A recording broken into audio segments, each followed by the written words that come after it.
దానికి కూడా సంస్థలు ప్రయత్నిస్తాయి. ఇప్పుడు కిమ్సోడా తీసుకుంటాడు, వదిలేద్దాం అదోనిది. మిగతాది ఏం చేస్తారు? ఇప్పుడు మొన్న బార్లోళ్ళు ఏం చేశారు, ముందు లైసెన్స్కి అప్లై చేయకుండా కావాలని ప్రభుత్వంతో ఆటలాడి కొన్ని రోజులు పోయాక ఏం చేశారు, ప్రభుత్వమే రూల్స్ తగ్గించుకుంది, బోల్డ్ అంత మినహాయింపులు ఇచ్చింది. ఆ తర్వాత వ్యాపారం నడుపుతున్నాడు కదా. రేపు అదే చేస్తారు వీళ్ళు కూడా తెలివిగా. ఇది సొంత రాష్ట్రాన్ని, సొంత ప్రభుత్వాన్ని కూడా మోసం చేయడమే వీళ్ళ సంస్థలు. ఇక్కడ రెండు కోణాలు, ఒకటి జగన్ అంటే భయం, రెండోది ఇది, రెండోది ఈ కోణం కూడా అవ్వచ్చు కదా అక్కడ. ఇంకోటి డబ్బులు పెట్టుబడి లేకుండా అయితే తీసేసుకుంటారండి వాళ్ళు.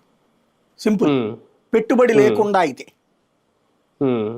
పెట్టుబడి ఉంటే కనీసం 100-200 కోట్లు పెట్టుబడి పెట్టాల్సి వచ్చింది అనుకోండి, ఆలోచిస్తున్నారు. 100-200 కోట్లు పెట్టుబడి పెట్టాల్సి వస్తే, పెట్టుబడి అవసరం లేకపోతే తీసేసుకుంటారు వెంటనే. అవసరమైతే ఆళ్ళ పార్టీ వాళ్ళే తీసేసుకుంటారు. దాదాపు 60% ప్రభుత్వాలే భరిస్తున్నట్టున్నాయిగా. ఇంకా ఆల్రెడీ అయిపోయిందండి. ఇంక వీళ్ళు భరించేదేంది, నాటకాలు కాకపోతే ఏం లేదు. కేంద్ర ప్రభుత్వం ఇవ్వాల్సింది రాష్ట్ర ప్రభుత్వం కొనేసేసింది. ఇంకేంది ఇందులో?